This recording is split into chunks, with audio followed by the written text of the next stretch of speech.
Okay, good morning, everyone. It's very nice to see you for another IVC session. This is our 60th session, and we're really excited to see you all here. You know, by the grace of God, we've kept this up for 60 sessions. And as you know, arranging things like this in Nigeria is not so easy. And as Rotimi said earlier, we're particularly delighted to have had such professional speakers, you know, who have shown up every time. It's one thing to have a session and invite people. It's another thing for them to actually show up on time. So please join me in thanking our speaker for today, Chidi, for finding time out of his extremely busy schedule to be here with us today. As you know, he's coming from Abuja, you know, late last night, to be here with us. And his presentation has been very insightful, and I'm sure that we've learned a lot from it. And of course, you will have time to ask a lot of your questions. You know, for us, part of the reason for organizing this session was just to put them on the platform and say, answer the questions that we get asked ever so often in the course of doing this work. There are many questions, many clarifications. I'm sure even from his presentation, a lot of things are clearer, but you might have some specific questions. However, I just want to spend a few minutes talking to you about a number of things that are related to this. So we're going to talk a little bit about this standards universe that Chidi has put up. We're going to talk about the adoption snapshot from the work that we do in this area. We have a feel on how well people have adopted these standards, not just in the banking industry, but across the industry. Okay, so not just in the banking industry, but across Nigeria. So we're going to show you some of those highlights. How have people taken to this? You know, is it only banks? Are there non-banks? What pace are people moving at? We're going to have some suggestions on how you can go about fulfilling these requirements. If time permits, and I'll see how that goes, talk about a few pitfalls to avoid and some critical success factors to imbibe. And then I'll conclude with some cold truths. So, you've seen this before, and I was sitting at the back, so I know that not everybody right at the back can see this. But in my view, you know, there are 7 key focus areas, but I can easily break this into about 3 or 4 key areas. In my own view, those 3 things, strategic IT alignment, IT governance, architecture, and information management, they speak to IT governance, don't they? They are all aspects of IT governance. When we talk about IT governance, we talk about IT business alignment straight away. When we talk about IT governance, we talk about architecture, okay? So you can put this in one basket.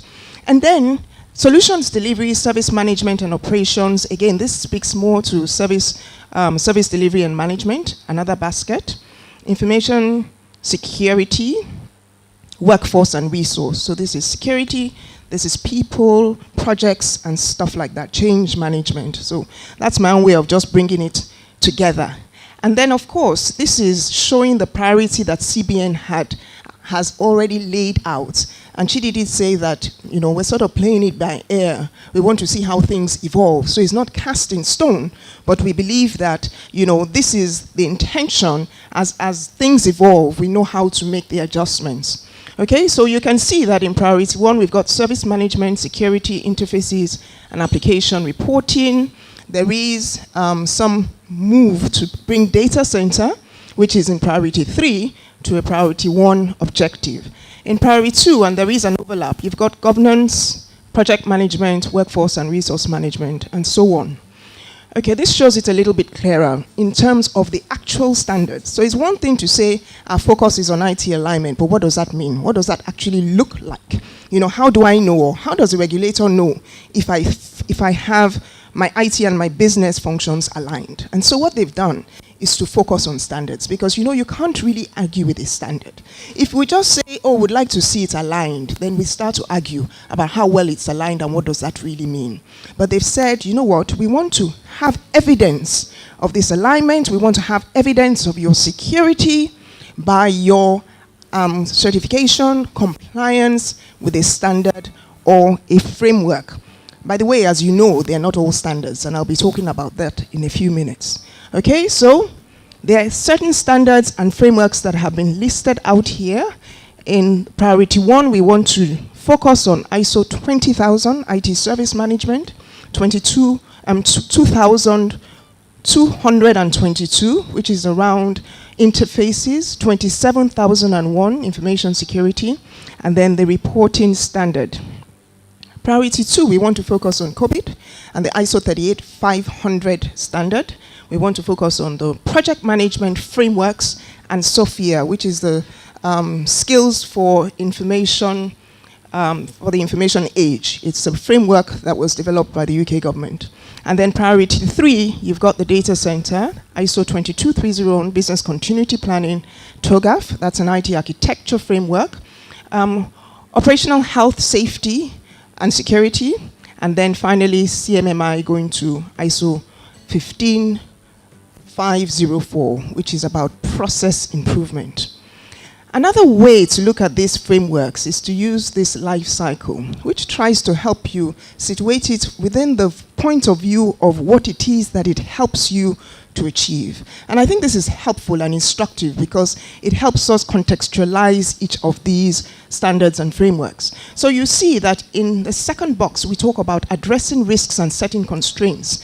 And what is in the red circle is COVID, ISO 27001 and PCI DSS. When we're talking about architecture and planning, we've got TOGAF there.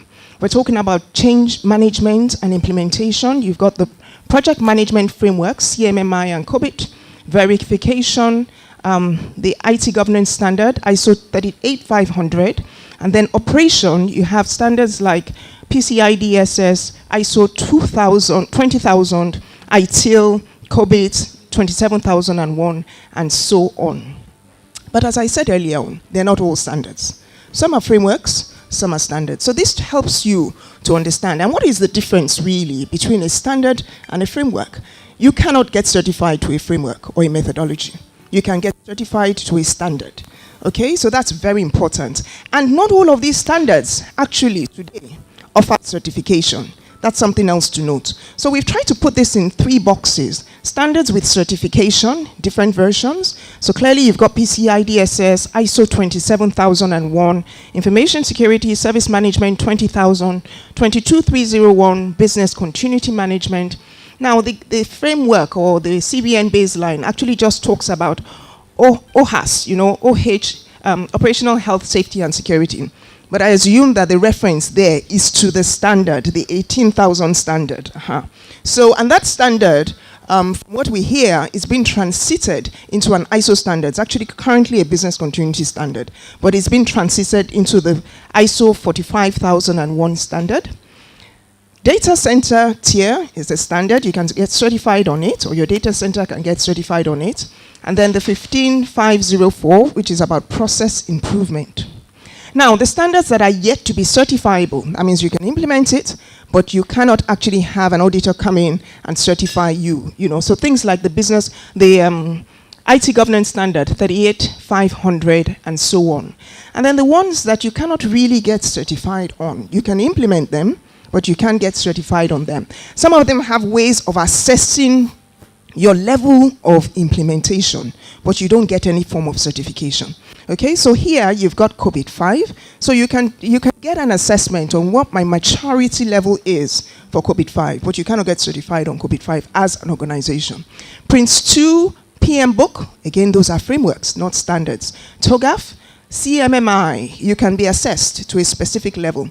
And then again, maybe Chidi can help us here, because we didn't actually say which of the CMMIs we're talking about. There are probably 4 of them. There's the one for software development, there's one for process, there's one for people. Which of the CMMIs are we referring to? Will any suffice? SOFIA, skills for the information age, and then the reporting standard. Those you cannot get certified on.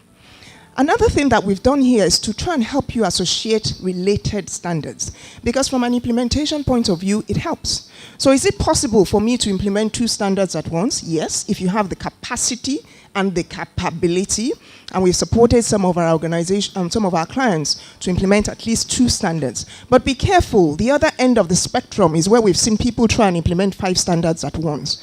Honestly, I think that might be stretching it, because of the capability requirements, okay? And at the end of the day, and I'll speak to this a little bit later on, this shouldn't just be for CBN. It shouldn't just be about what CBN wants and ticking the box. The truth is, as Chidi said, implementing these standards can strengthen your organizations. They can help you. So you need to take these standards more from the spirit than the letter. Okay, so we've got a spectrum of organizations. Some of them who just want to do it to get a tick, and they really don't care. They just want you to get the documentation, and get them certified. I don't think that is sustainable. I don't think that's going to add value to your organization. All you will see is cost. But if you imbibe the standard as something that can help you and you put in place the policies and practices, then it will help you. So if your focus, again, this should go with the focus of the organization, is on information security. We've got a number of standards listed there, related standards, PCI DSS 27001, 22301, 31000 is a risk management standard. You saw in that life cycle chart, the ones that help to address risks and set constraints. The business continuity area involves things like 22301, which is a business continuity standard, the operational safety, it is operational health and safety standard, the ISO 27001, and of course your data center tiers. Speaks directly to business continuity. IT service management, you've got ITIL, COBIT, ISO 20000 CMMI, IT governance, another set of standards, but as you can see, they all overlap. So you've got COBIT here, you've got COBIT over there, you've got CMMI, ISO 15504, 38500, and TOGAF. And then you've got project change and people management. Again, this is just sort of our own approach to associating them and categorizing them. And we talk about the overlap because really, and I'm not going to spend time on these slides, you will see that there are many charts that show you about how they overlap. So this is 27001 and PCI DSS. Easily, you can do those in one exercise, okay? Without duplicating efforts, which is what doing them separately means. Without duplicating efforts, which is what doing them separately means. The key thing there will be, though, that you want to have the same scope for both of them, okay? For 27001 and 22301, also a lot of overlap. Indeed, the 27001 standard, one whole domain, one whole control objective speaks to business continuity. Okay? 20,000 and 27,001, not so much overlap. Not so much. Although there are some processes that are common. Incident change, availability, continuity, and capacity management. What you have more of an overlap with for 20,000 is actually, sorry, this is still 20,000 and 27,000. So you have more of an overlap between 20,000 and ITIL, and clearly COBIT and ITIL, and COBIT, ITIL, and 20,000. Okay, so it is possible to try and do ITIL and COBIT, ITIL, COBIT, and 20,000 in one vehicle. As I said, if you have the capacity and the capability, because it speaks directly to your resourcing, of course. Now, how do you keep it up? Because it's one thing to get certified, it's another thing to actually be able to maintain this. And they all have their different cycles. Okay, so what we've done is to try and give you an indication. If you need to be, or you are PCI DSS certified, then you know by now that you go through an annual recertification. Every year, the editor, QSA comes in and does the same thing over again. If you are, we'll leave CMMI and go to the ISO standards. The ISO standards have a 3-year recertification life cycle. Okay, so you have your initial certification in year 1. The next 2 years you have surveillance audits, and then in the 3rd year you have the recertification audit. Okay, and then for CMMI, once you get assessed, not certified, assessed to a certain level of CMMI. To a certain CMMI level, you hold that for 3 years, and then there is another assessment. Okay? So this is about keeping it up. Now, one piece of advice for those of you who have more than one standard already implemented is that you should consider implementing an integrated management system. It's called the PAS 99. Okay, that helps you maintain all of your standards in one vehicle, because quite honestly, it can get very intensive. People, cost intensive. If I'm doing 27,001 audits in March, and I'm doing a 20,000 audit in June, I'm doing a 22,301 audit in September, you know, the whole organization is just revolving around audits. Talk less of the CBN audits and the several other types of audits that you have, internal audits. So you may consider using the PAS 99. It's actually developed by the BSI, and it helps you implement and manage all of your standards in one common vehicle. Okay, clearly the benefits will be less duplication, lower cost, simplification, and easy updates. So instead of maintaining an information security management system, a service management system, a business continuity management system, a quality management system, you implement an integrated management system, something to consider. So, after all that has been said, where are we today? And this is simply as a result of our own research. If you have additional information for us that's not reflected here, I'll be happy to hear it. But from our research and the work that we do in this area, this is what we see. We see that today we've got about 22 organizations that are certified to PCI DSS and 5 that are in progress. We have about 18 that are certified to ISO 27001 with another 15 in progress. It's quite a lot. We have 4 certified and 4 on their way to the Business Continuity Management certification. We have 3 certified to ISO 20000, 1 currently on the way, 2 certified, not certified, who have implemented or claim to have implemented IT fully, 2 in progress, and then 2 who are currently implementing COVID.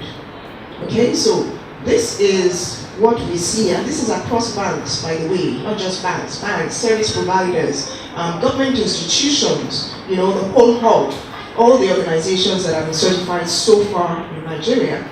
So we've got 4 that speak to standards and 2 that speak to frameworks. What about the banks? Because I know there are a lot of bankers around this table. What do we see for the banks? We see about 9 organizations, banks today, certified to ISO 27001, 5 on the way. And by they're on the way, we mean they've actually started the initiative, you know, they're ongoing. 2 that are only 2 that are certified to the business continuity standard, 4 on the way.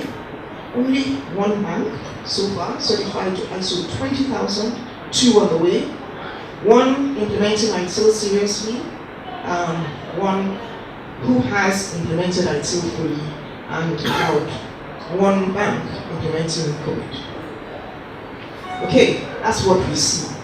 Now my next slide I'm actually not going to share, I'm just going to show it, because I know it can be very controversial.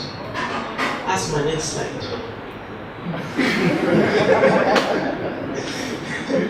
That's my next slide. And those of you who are very fast probably got a feel of what that next slide was. Okay, but I will not share it here. I may, let's see. What about data center? Because we've been talking about these other standards, ISO, PCI, and all of that. The data center certification map shows that 4 organizations in Nigeria are today certified to Tier 3. Those 4 organizations are MTN, Main One, Rack Center, and Etisalat.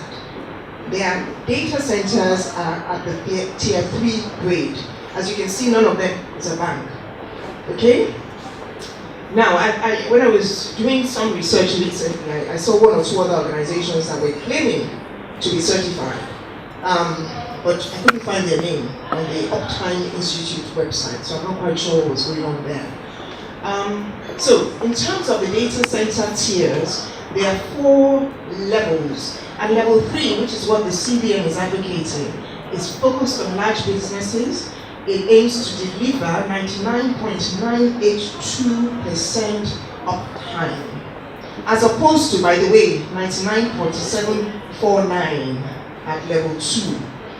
It basically requires that you have redundancy. There is no organization that has been assessed in Nigeria.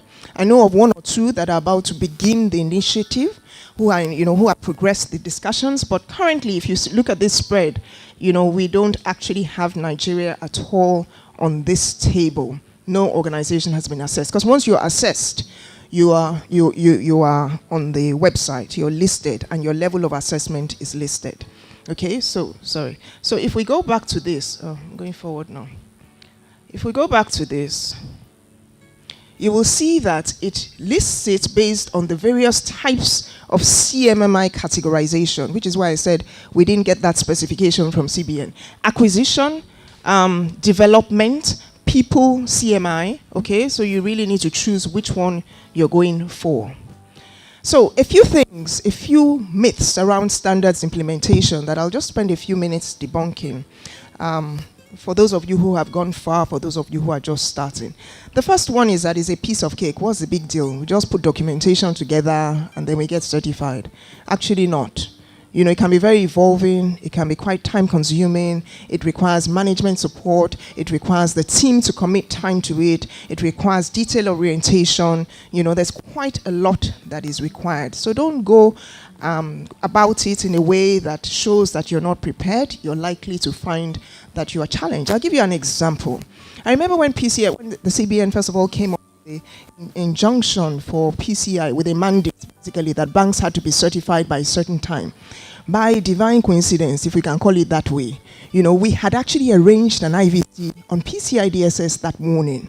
And somebody called me and said, Doyin, I don't know what's going on with you guys, but it seems as if you know what's going on with CBN. I said, why? They said, open social page in Punch. And there it was in Punch saying, from now on, PCI DSS is mandatory. So that IVC, we had it in our office. It was packed with bank CIOs. It was just unbelievable. Because it all of a sudden became relevant. And believe me when I say I didn't have that knowledge. I really didn't. We thought it was something that we should enlighten people on. And we had in that gathering, we put up the requirements, and I had one or two CIOs say, is that all? I'm already certified. I'm compliant. And then they went on to spend 2 years, 2.5 years getting compliant. Okay, so really, when you look at the requirements for PCI DSS, for example, it will tell you about 6 major requirements, break it down into 12, break it down eventually into over 200. It's not a piece of cake. It's a tough, exerting standard. So if you don't go about it in a knowledgeable way, you will face challenges. So people who thought their implementation would be 3 months spent 18 months on it easily. Some spent 24 months on it. Okay, so it's not a piece of cake. It's not a quick fix either. It goes to the very insides of your organization if you want to do it well. It's not, the other day I was researching on something and I saw ISO certification in 7 days. I said, really? Really? I'd like to know how to do that. No, you can't get ISO certified in 7 days. You know, not except you just want to do a wishy-washy job and get some unqualified auditor to come in and certify you. There is no such thing as a standard in the box, you know. Just buy all this technology and voila, you'll be certified. Doesn't exist. Some people think it's nothing major. We have the budget now. What else do we need? It's more than the budget. Okay, it's a lot more than the budget. A few pitfalls that you should also avoid. You know, you have a project sponsor who has no clout. Your project is not going anywhere. Because if you look at the ISO standards, for example, they are management standards. They need management involvement. So you cannot have a group of people sitting around and nobody is able to take decisions. You're not going anywhere. Be careful that you don't overpromise and underdeliver. As IT people are very adept to doing.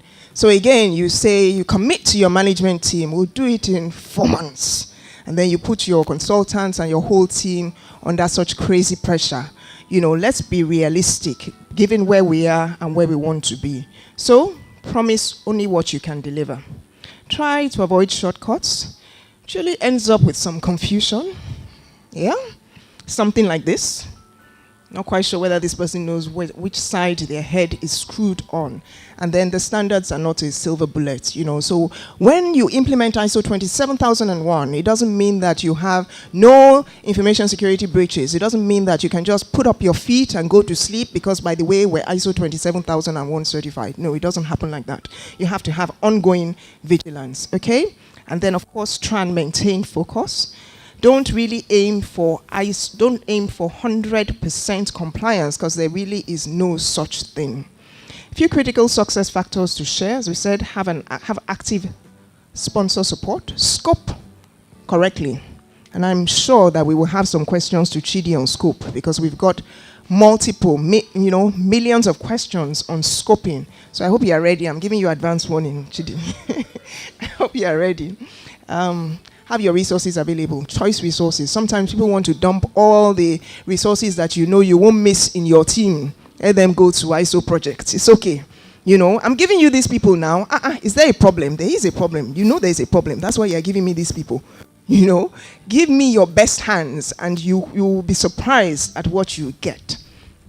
Technology helps, but it's not everything. Automation clearly helps you to have a more predictive process in what you do. Know the standard, know the standard. Don't just rely on your consultants or whoever. Whatever standard is it you're implementing, know about it. And remember that it's really a journey through a process, okay? The process is about as important as the outcome. And then do the work. Be prepared to do the actual work. Track benefits, and finally, choose the right partner. Okay, partners that you can trust. And it's not a coincidence that trusted is in a particular color. It's in what color now? Orange. Does that happen to go with the Digital Jewels logo? Indeed. So we do this work, as many of you know. We're QSAs. We're ourselves ISO 27001 certified. And we've been delivering these projects since 2011, ever before it became any kind of regulatory requirement. We supported, I think in 2011, we had 2 clients report to certification.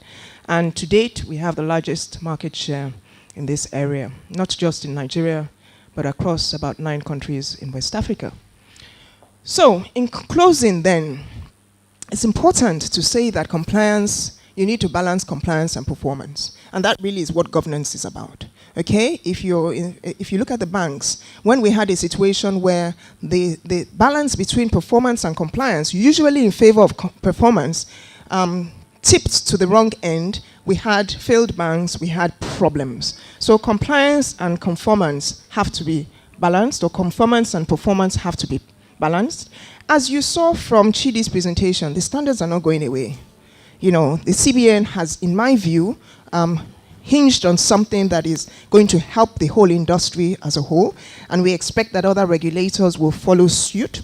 So it's something that we're going to have to cope with, not just for the banks, but you find that the service providers also are put under pressure, because if the bank is certified, then they're saying, but you're a major strategic partner, you're not certified, you're an exposure for us. So the service providers and the whole industry will need to catch on. I believe very seriously that the way the adoption, not just that you're certified, but the way you adopt standards will make the difference between whether you're a leader or you're a laggard in your industry. So be advised. And it should not only be for the regulator, it should indeed be for yourselves, first of all, to give you competitive advantage and not just for the regulator. So I'll stop there to give you a chance to ask lots of questions. As I said, this is our 60th IVC session. We've had, honestly, we ran out of space to put the speakers, because I think we have about 3-5 speakers that are missing from this chat. But we've had all of these people speak at various points. Some of them are even in this room, people who have been our speakers, and a lot of you have attended our past sessions. Okay, but I think each session has been instructive, value-adding, and that's it for me for now. Thank you for listening.